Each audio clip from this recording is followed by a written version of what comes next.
I've heard faith is a muscle, and it grows as you exercise it.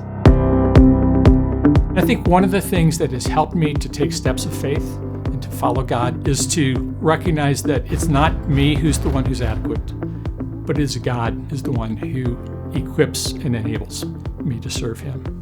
I think one of the most significant things that I learned in college, I had come in, I was a believer, I had gotten involved with Crew at Campus Crusade for Christ as a freshman, and I had been challenged by the staff team leader to lead a leadership training class. He said, "Dave, I've never taken the class. How can I teach this?"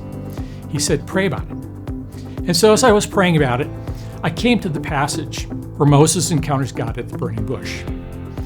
And God said, "I want to send you to Pharaoh, and I want you to lead my people of Israel out of captivity." And Moses' response was, "Who am I? I can't do this." And God didn't answer him, "Well, you've got this PhD, or He said, "I'll be with you."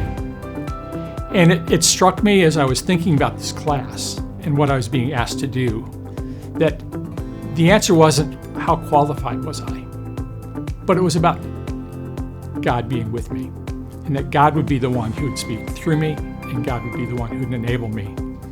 I've seen again and again in Scripture how God has used that same promise. I think of Joshua. God gave him the command to lead them in. One of the things He told to Joshua was, "I will be with you."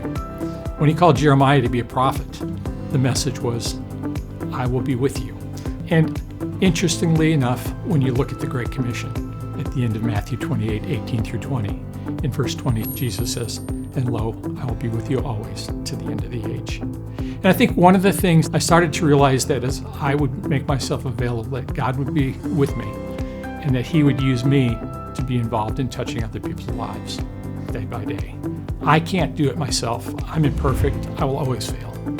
But God in me is the one who will live the Christian life through me. I've heard faith is a muscle, and it grows as you exercise it. And so the circumstances of life, I think, have added to my ability to trust God, to know that you're never alone. And I think in the midst of people's struggles, especially in the midst of the pandemic we've been going through, people can feel alone, they can feel isolated, they can feel uncared for. Knowing that Jesus is with you, having promises you can look to in Scripture, knowing that you can talk to Him in prayer. And as God asks you to do different things, much like He did with Moses or with Joshua or with Jeremiah, that when God calls you, you can have that assurance that I will go with you. I will help you because I'm calling you to do this, to take those steps of faith.